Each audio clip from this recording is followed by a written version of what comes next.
Antes nós vamos orar ao Senhor. Pai Santo, nós queremos te pedir que o Senhor fale ao nosso coração nesta noite, que a tua palavra seja viva em nós para nos guiar ao teu Filho Jesus, para nos guiar à tua vontade, para abrir a nossa mente e o nosso entendimento através do poder do Senhor, para que possamos contemplar a revelação do Senhor. Por isso, ó Pai, aplica essa palavra à nossa vida. Tira a nossa parte humana, que o Senhor nos perdoe, que o Senhor retire toda a parte humana que impeça, que venha impedir a aplicação da tua palavra e que nós possamos, ó Pai, realmente nos deleitar nessa palavra do Senhor. Nós te suplicamos, ó Deus, agradecidos no nome santo do Senhor Jesus. Amém. Mateus capítulo 1, versículo 18 até o versículo 25. Quero que você mantenha a sua Bíblia aberta. Ora, o nascimento de Jesus Cristo foi assim: estando Maria, sua mãe, desposada com José, sem que estivesse antes coabitado, achou-se grávida pelo Espírito Santo. Mas José, seu esposo, sendo justo e não a querendo infamar, resolveu deixá-la secretamente. Enquanto ponderava nestas coisas, eis que lhe apareceu em sonho um anjo do Senhor, dizendo: José, filho de Davi, não temas receber Maria, tua mulher, porque o que nela foi gerado é do Espírito Santo. Ela dará à luz um filho, e lhe porás o nome de Jesus, porque ele salvará o seu povo dos pecados deles.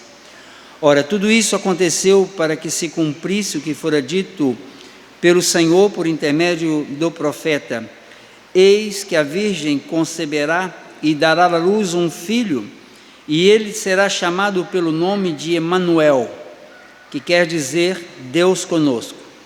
Despertado José do sono, fez como lhe ordenara o anjo do Senhor e recebeu sua mulher.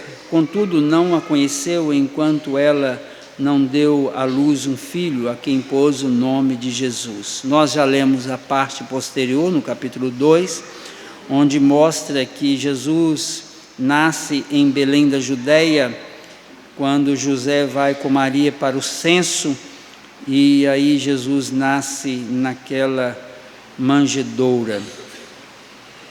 Meus irmãos, nós estamos aqui diante de um texto que relata o ponto ou o momento que marca a divisória da história da humanidade.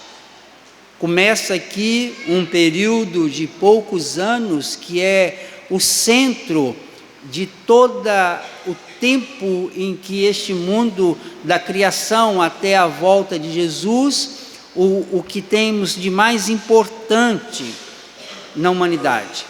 Alguém pode dizer grandes momentos históricos como Segunda Guerra, Primeira Guerra, ou qualquer coisa que venha acontecer antes da volta de Jesus. Nada é mais importante do que esses 33 anos que nós encontramos aqui aproximadamente, aqui a partir desta data.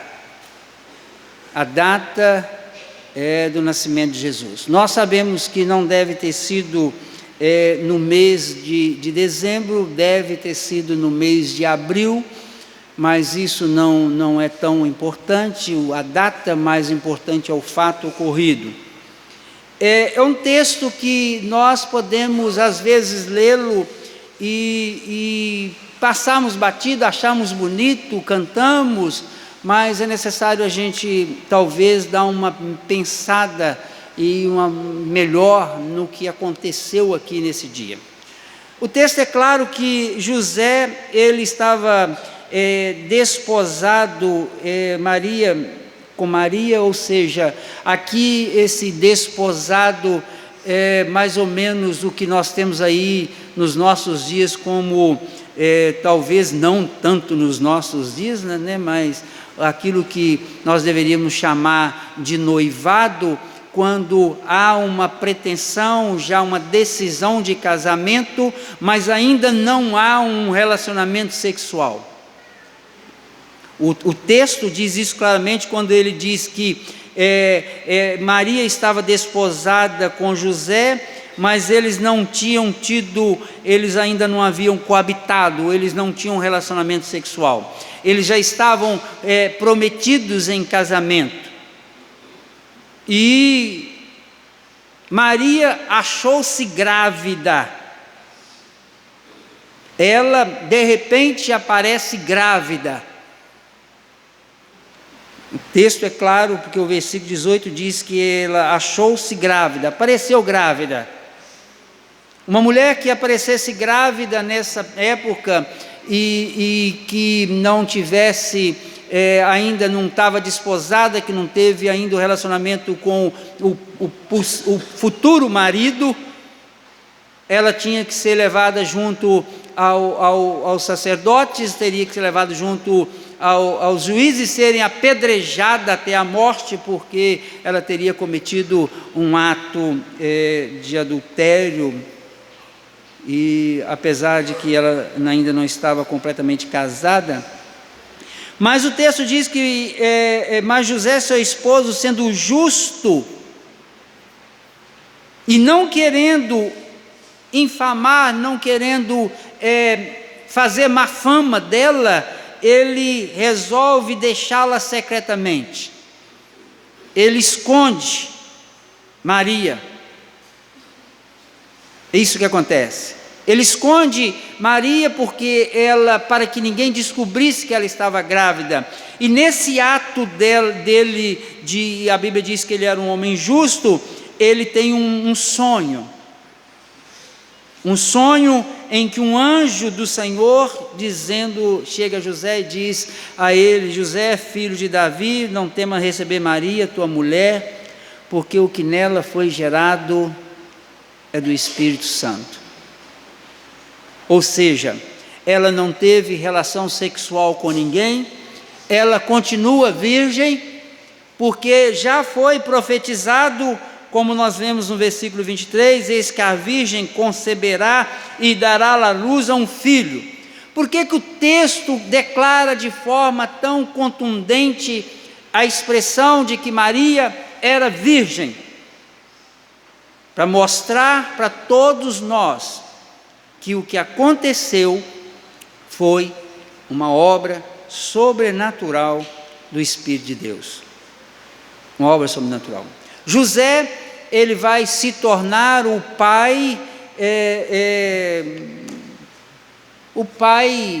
de referência, ou o nome que você quiser dar, mas ele não é o pai genético de Jesus. Maria é a mãe, José não é o pai, porque ele foi concebido por obra do Espírito Santo. Meus irmãos, a gente lê um negócio desse, a gente tem que voltar lá em Gênesis, e vir de Gênesis para cá, fazendo uma caminhada, para entender um pouco mais do que acontece aqui. Quando nós voltamos lá para Gênesis, nós vamos lembrar que Deus criou o mundo, e Deus, quando Ele cria o mundo, Ele vai falando, disse Deus, e assim as coisas foram sendo criadas. Em determinado momento, lá no capítulo 1, no versículo 27, nós vamos encontrar a Trindade reunida dizendo: façamos o homem a nossa imagem e semelhança. Quando nós vamos ver Deus agindo na formação e na criação, na formação do seu ponto mais alto da criação, que é a formação do homem, nós não encontramos Deus dizendo: surja o homem. Nós encontramos Deus fazendo aquilo que nós chamamos na teologia de teofania, uma ação externa de Deus, que Deus, ele age ao ponto de agir dentro da criação, mas não no sentido de fazer um milagre, mas ele age na criação. Nós vamos ver isso muito na Bíblia. Então Deus, ele se forma, ele se transforma, ele se apresenta em corpo e manuseia o barro. É a primeira vez que nós vamos encontrar a teofania na Bíblia. Quando Deus faz o homem à sua imagem e semelhança. Quando Deus faz o homem à sua imagem e semelhança, Ele não diz que a alma do homem é a sua imagem e semelhança. Ele diz que o homem é a sua imagem e semelhança. E o homem é composto de corpo e alma. Deus pega o barro, manuseia o barro, Deus sopra nas narinas daquele homem, Deus fala com aquele homem, Deus anda no Éden com aquele homem, Deus comunica aquele homem, fala com ele o que ele queria, Deus faz com que aquele homem durma, Deus tira do lado daquele homem uma costela, forma uma mulher. Tudo isso é muito diferente de todo o restante da criação. Porque todo o restante da criação, disse Deus, haja luz, disse Deus. Agora Deus tem um corpo ali e faz o homem à sua imagem e à sua semelhança. A partir daí, meus irmãos, se Deus não comunicasse com a sua criatura, a sua criatura nunca saberia que existiria um Deus. Se Deus fizesse Adão e deixasse ele reproduzir e povoar a terra, sem se comunicar com a sua criatura nunca saberia que existia um Deus. E Deus começa a se revelar. Por isso nós não gostamos muito dessa expressão revelação que nós ouvimos hoje, porque vocês vão ver o que é revelação aqui. Deus começa a se revelar ao homem. Deus vai se revelando ao homem de forma teofânica, quando ele começa a se apresentar de diversas formas. Deus se apresenta a Abraão, Deus fala com Abraão, Deus se comunica com Abraão, Deus se apresenta em forma corpórea como anjo, ele manda os anjos, mas ele se apresenta também como anjo. Deus vai se apresentar de forma diferente quando ele se apresenta para Moisés na sarça, e ali ele fala do meio da sarça, ele se apresenta como fogo, ele se apresenta como nuvem, ele se apresenta como labareda de fogo, e Deus vai assim se revelando à sua criação, vai dizendo quem ele é, o que ele quer, essa criação caída.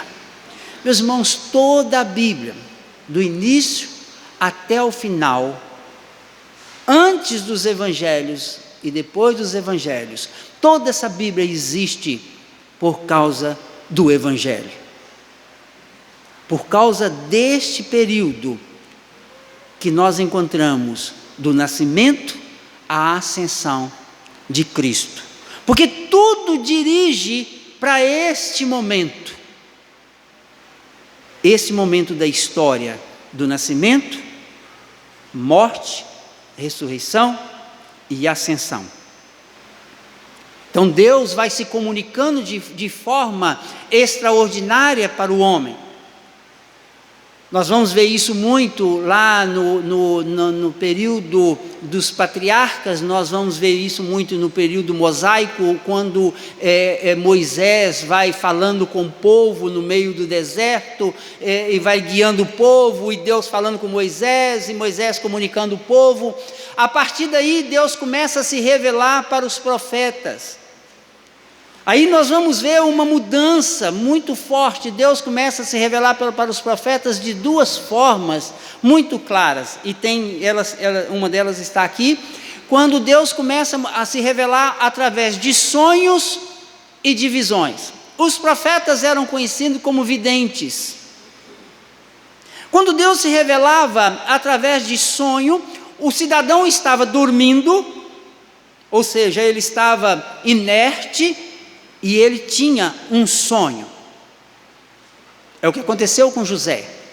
Nós vamos ver isso em diversos profetas. Nós vamos ver isso em Daniel, que sonhava. Nós vamos ver em José, lá, apesar de que José não era profeta, mas José sonhou lá em Gênesis. Nós vamos ver o sonho como uma forma de revelação de Deus.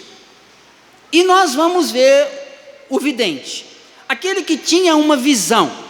A visão, ela era tipo um arrebatamento. A pessoa ficava meio extasiada, num êxtase, e ela tinha aquela visão e ela sabia que aquilo era de Deus.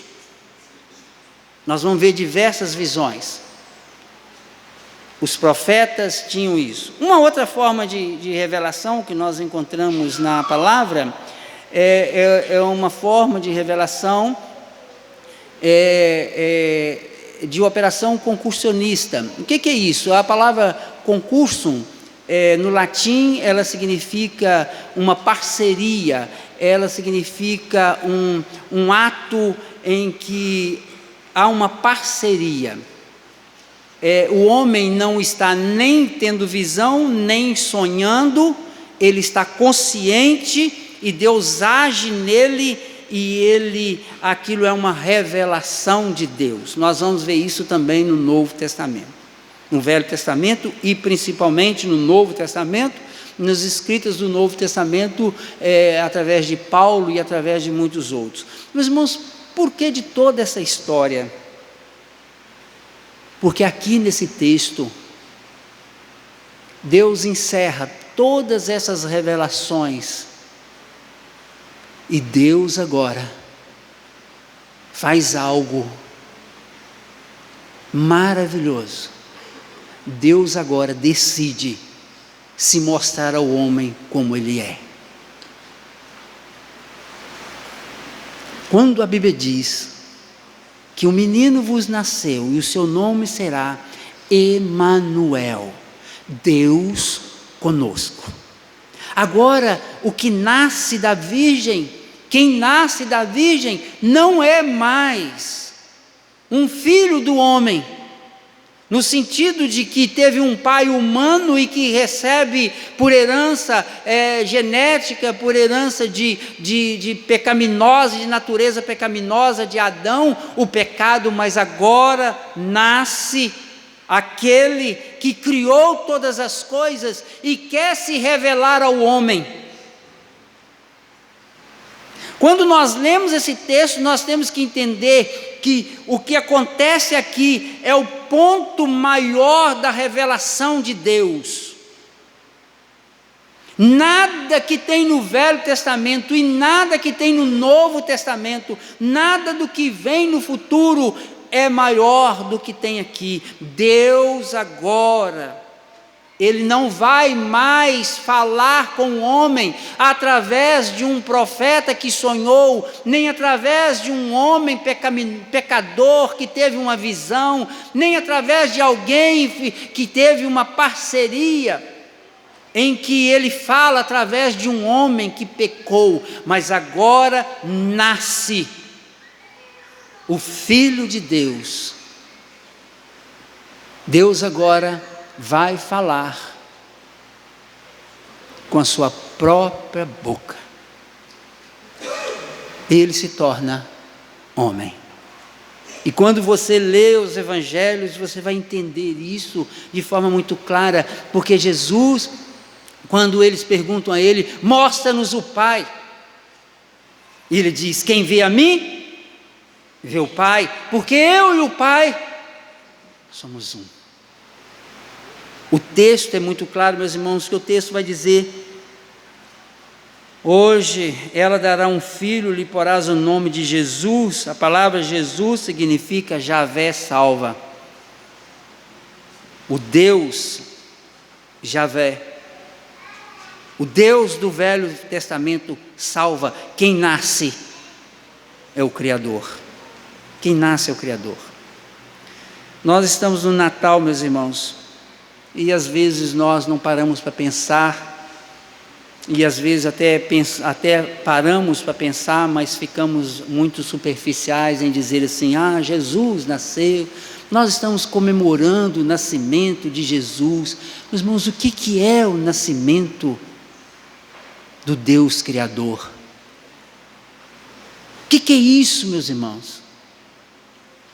A nossa mente finita não consegue entender isso.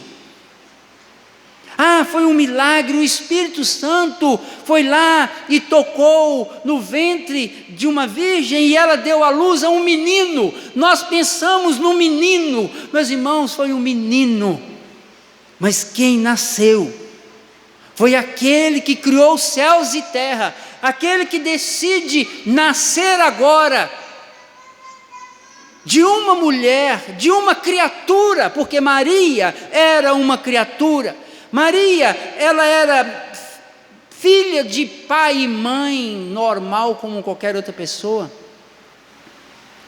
mas o Deus Criador decide nascer de uma mulher para se revelar a mim e a você. Por isso o Evangelho, ele é o centro de toda a Bíblia. Por isso o Evangelho é o poder de Deus para a salvação. Por isso toda a Bíblia é voltada para o Evangelho, porque o Evangelho nada mais, nada menos é do que o Deus que nasceu e viveu no meio da sua criação. Um Deus transcendente, que se torna homem para se revelar ao homem. E aí quando você pensa nisso, você vai entender quando ele diz para a mulher samaritana: eu sou a água. Quando ele diz: eu sou o pão, eu sou a vida, eu sou a verdade. Quem vem a mim, vem ao Pai. Quem me vê, vê o Pai, porque eu sou aquele que conversou com Adão no Éden. Eu sou aquele que conversou com Abraão. Eu sou aquele que conversou com Moisés no monte. Eu sou aquele que apareci nos sonhos a todos os profetas, que apareci em visões, que me manifestei como anjo. Por isso, meus irmãos, nós não precisamos de revelação alguma além daquela que nós encontramos nos evangelhos, porque aqui está o ponto alto da revelação de Deus. O Filho que nasce. O Filho que nasce. Às vezes nós não entendemos isso. Por que esses dois nomes estão aqui? Emanuel e Jesus. Emanuel, Deus conosco. Agora, Deus não está mais, vai falar mais com vocês. Esses magos vieram porque esses magos entendiam isso. Esses magos entendiam isso. Eles não vieram porque havia um profeta. Eles não vieram porque havia alguém que recebeu uma visão e estava falando em nome de Deus. Eles vieram porque eles queriam conhecer o Deus Criador que nasceu. Eles vieram por causa disso. Quando O texto bíblico diz: Emanuel, Deus conosco. Nós estamos diante de Deus. Nasceu com corpo, cresceu como homem, sem pecado, porque não é filho de José.